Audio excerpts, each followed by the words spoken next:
أقسم بالله العظيم. تشتغل مصالحك تريدها ها؟ أقسم لا أنا تشتغل مصلحتك بدل عنك. لا أنا لا أريد هكذا، أنا لا أقول هكذا يا أستاذ علي، أنا أقول شايفين شرها إيران لا تلعب بعواطفنا، لا تصير علي براسي وطنية وقومية وإسلامية. إيران مكشوفة. هذا ما يحدث في غزة هو تناغم إيراني إسرائيلي أمريكي، وأنا أقسم على ذلك.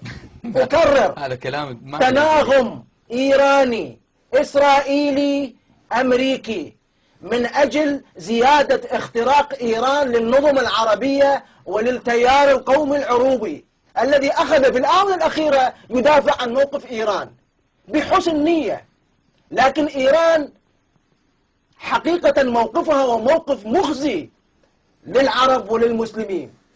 هاي يجب أن نعرفها. يعني إيران هي التي خلقت السنة والشيعة، لم يكن عندنا سنة وشيعة في العراق قبل.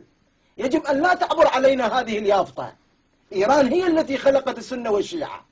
هنالك تيار عروبي قومي إسلامي مكافح مقاتل مناضل. جدتي إيران قالت أنا أرفع العلم.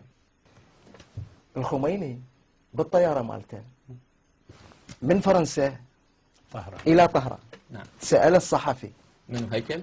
سألوا أحد الصحفيين يعني قال له ما أنتم فاعلون؟ قال له الأتراك أخذوا حصتهم في حكم الإسلام باسم الإسلام، والأكراد أخذوا حصتهم، قصد الدولة البويهية، والعرب أخذوا حصتهم نفس قصة الفرس قصد العباسية، والآن جاء دور الفرس.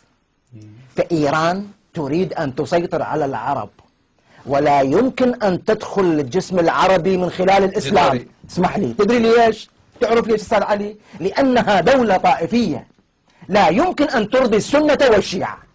يا أخي دولة طائفية كيف تدخل؟ تدخل على العباءة الفلسطينية لأنها جرح في قلب العرب، فتحاول أن تحرك هذا الجرح وتداويه. هاي كل ما هنالك العملية على الحجية والبيبية والرجال الشايب والحجي والعرب أن يفهموا هذا واقع الحال. إيران لا يمكن أن تدخل في قلوب العرب من الناحية الدينية لأنها دولة طائفية. كيف تدخل؟ تدخل بالعباءة الفلسطينية لأنها جرح، والقدس، وهكذا. هاي واضحة. الآن كثير من الناس وحتى بالحركات القومية العربية يقولون أن يجب أن لا نعادي إيران، يجب أن نصادقها، وأنا كذلك. أنا أتمنى أن تكون إيران صديقة للعرب. كيف تريد أن أكون صديقا لإيران وإيران ساعدت في احتلال بلدي؟ الذي احتل العراق هو القوات الأمريكية والمتعاونة معها. نعم، لكن دخلت إيران وأزادت المشهد العراقي دموية. الأمريكي ما يعرف منو اسمه عبد الحسين واسمه عمر واسمه عبد السلام. إيران تعرف هذا الشيء. إيران تعرف أين يسكن هذا وأين يسكن ذاك. إيران من قوائم الجيش العراقي، قادة الجيش العراقي وكبار البعثيين وكبار دوائر الدولة. أمريكا لم تعرف ذلك. أمريكا عندها 55 صح؟ قائمة 55 فقط.